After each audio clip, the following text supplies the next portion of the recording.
Hey, welcome to Footy Fin, and I want to preview the third and final test between the Wallabies and the British and Irish Lions happening in Sydney this evening. And yes, you would have noticed a new bit of kit here. Very nice. A mate of mine who was at the first test in the corporate box gave it to me. Thanks, Steady.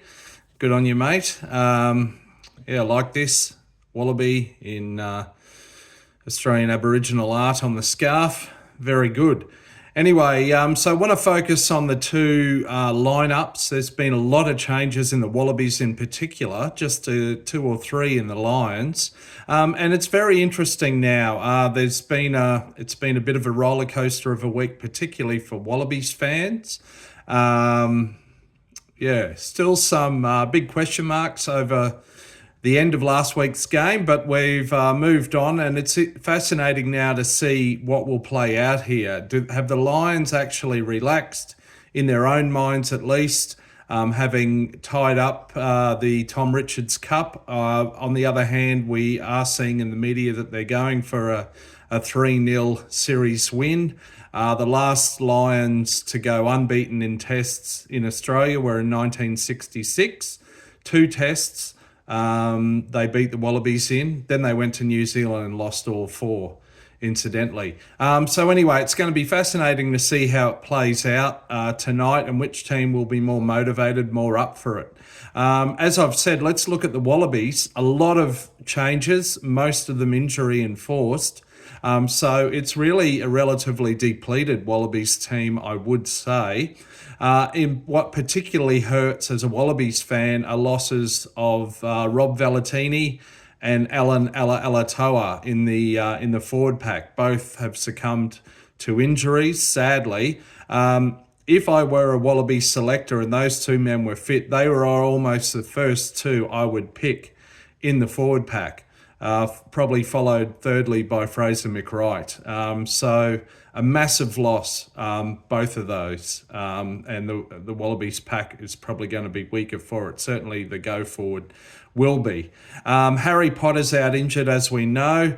Late scratchings have been hookers Dave Parecki and Matt Fassler. Jake Gordon is also out injured, evidently, and that might keep him out of the tour to South Africa.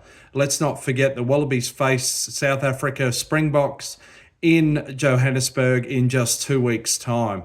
So that's a loss. Reserve prop Tom Robertson is out. I'm not sure if that's an injury enforced change or not. Sadly, Alice Genge did some clever dark arts of scrummaging and managed to win a penalty or two and a free kick or two, opposing Tom Robertson in the second half last week. That might have something to do with it. Anyway, coming in, so a lot of changes, and we've got, in fact, no fewer than 5 Wallabies from this 23 who are involved in tests now for the first time in this series. On the other hand, there are 0 in the Lions. So Billy Pollard comes in at starting hooker. Taniela Tupou comes in at starting prop. This is his first test in this series. He is bound for France next year. He did feature and did pretty well in the First Nations Pacifica side.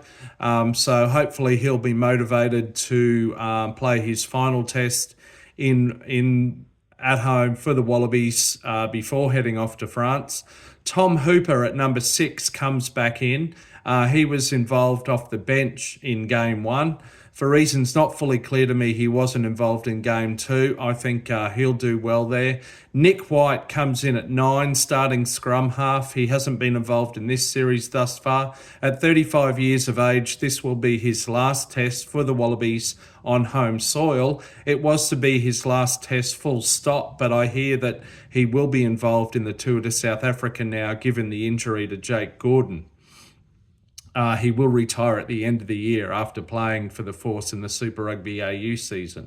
That's the plan. Dylan Peach comes in on the wing in place of Harry Potter, and he's a man who'll do very well. I might have argued that he would have warranted a spot in the first 2 tests, actually, and again, he'd had a solid game for the First Nations Pacifica side. Due to the injury to hookers, Brandon Paenga-Amosa comes in at number 16, reserve hooker.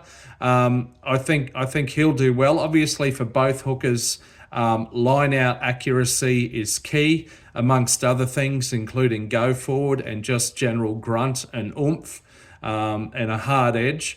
I think he'll do well. He's a man who's played a number of seasons in Europe. Zane Nongor, the Queenslander, comes in at 18. Interestingly, Schmidt has gone for a 5-3 bench split now, not 6-2, despite a hell of a lot of rain in Sydney. That's an interesting call. Andrew Callaway comes in at 23 by virtue of that shuffle. He was involved off the bench in the first test. He has a bit of versatility, can play various positions in the back line, as can Ben Donaldson. Let's hope he gets a run. Mysteriously, he didn't get on in Test 2. So of these in the Wallabies, there are no fewer than 7 who did not play at all in the second test, and at least 5 who have not been involved in either the first or the second test. So that's a relatively huge amount of changes as far as I'm concerned. It's quite a contrast to the British and Irish Lions. Let's have a look at them now. Now, the only man who's been dropped, really, and he's been dropped from the starting team all the way out of the 23, is James Lowe. It's true he has not played well in the first 2 tests, although I would say he did a couple of good things late in the second test, and particularly set up the try for Tyg Byrne he palmed off Len Ikitau and got a nice offload away. Why Tommy Freeman is still there in the starting 15 for the Lions, I don't know, if Lowe's been dropped.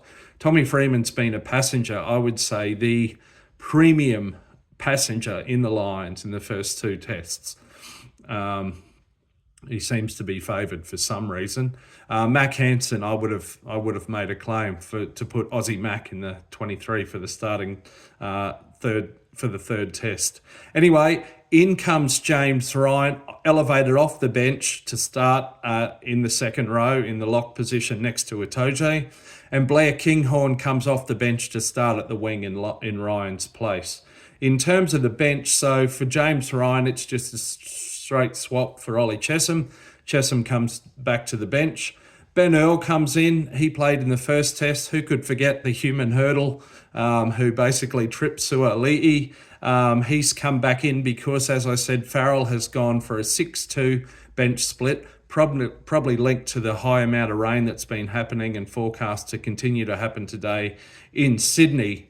But other than that, it's steady as she goes for the Lions. Farrell has stuck with, he's got that pick and stick approach that he's well known for now. He's stuck with the men who have managed to get away with the results in the first 2 tests. So all 23 of this British and Irish Lions have played in either tests, 1 or 2. As I said, for the Wallabies, there are 7 who have not played in the second test, some injury and forced changes, and at least 5 of the 23 who haven't played in either of the first 2 tests. So that's over 20%.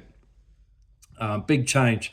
Anyway, it's going to be interesting to see what happens here. It's really hard to predict. In a way, I'm not sure how I feel. I'm a bit demotivated this week.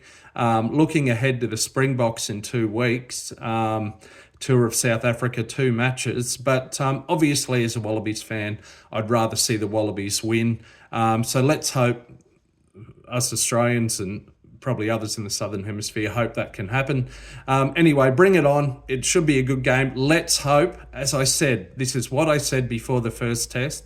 Let's hope for a good, fair contest that's not determined by injuries or an official's call. Let's hope the officials do follow due process if things go to a video review as well.